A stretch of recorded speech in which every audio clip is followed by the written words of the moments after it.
진심상편 35장 부모의 잘못을 가슴 아파한다. 정상보다는 비정상적일 때 어떻게 하느냐에 따라 그의 속내가 드러나기도 합니다. 맹자의 제자인 도응은 효자의 대명사처럼 불리던 순임금의 아버지가 법을 범했을 경우를 가정하여 묻습니다.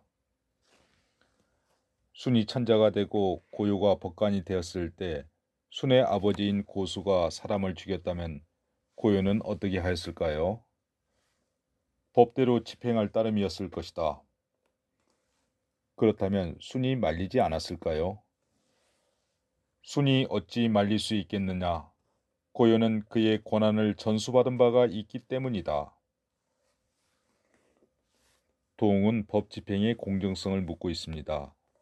부자사이일지라도 법은 법이라는 것이지요.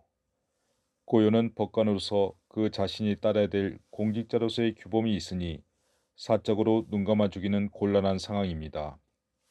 비록 천자의 명령이라도 법을 폐지할 수 없기 때문입니다.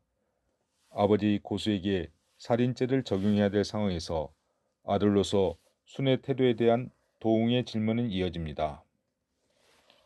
그렇다면 순은 어떻게 하였을까요? 순은 천하를 헌신짝처럼 버리듯 하고 몰래 아버지 고수를 얻고서 도망쳐 바닷가에 거처하면서 몸이 마치도록 흔쾌히 살면서 천하를 잃었을 것이다. 도응은 순임금이 그 아버지가 법망에 걸려 잡히는 것을 앉아서 보는 것 또한 인정상 차마 견디지 못할 것이라 생각했습니다. 맹자 역시 다양한 변수를 고려합니다. 순임금이 천하를 소유하는 것에 연연하여 그것을 놓을 수 없다면 고유의 법을 폐지하지 못하여 부모를 온전하게 할 수 없을 것입니다.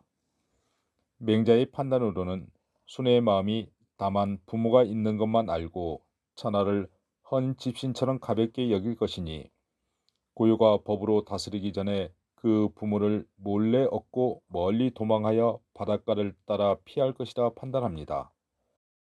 이미 부모를 형벌에서 벗어나게 했으므로 죽을 때까지 기꺼이 그 부모 봉양하는 것을 즐기고 천하를 소유하지 않았던 것처럼 잊어버릴 것이라는 것입니다.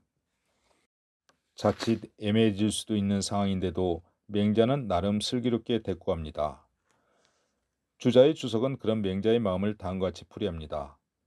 법관이 된 자는 다만 법이 있음만을 알고 천자의 아버지가 높은 줄 알지 못하며 자식된 자는 다만 부모가 있음만 알고 천하가 큼을 알지 못함을 말씀하신 것이다. 그 마음 씀씀이가 천리의 지극함과 인륜의 지극함이 아닌 것이 없다. 순임금이 비록 아버지를 사랑하지만 개인 사정 때문에 공적인 법을 해롭게 하지 못할 것이고 고요가 비록 법을 집행하지만 천자의 아버지를 차마 형벌하지는 못할 것입니다. 그러나 순임금이 천자의 자리를 내던질 각오로 효심을 보인다면 모두가 만족할 결과로 귀결된다는 것이지요. 어떻게 생각하시는지요? 부모의 살인죄를 천자는 집행하지 못하는 것이 인정에 맞는 것일까요? 아니면 누구나 공정한 법의 잣대를 적용해야 하는 것일까요?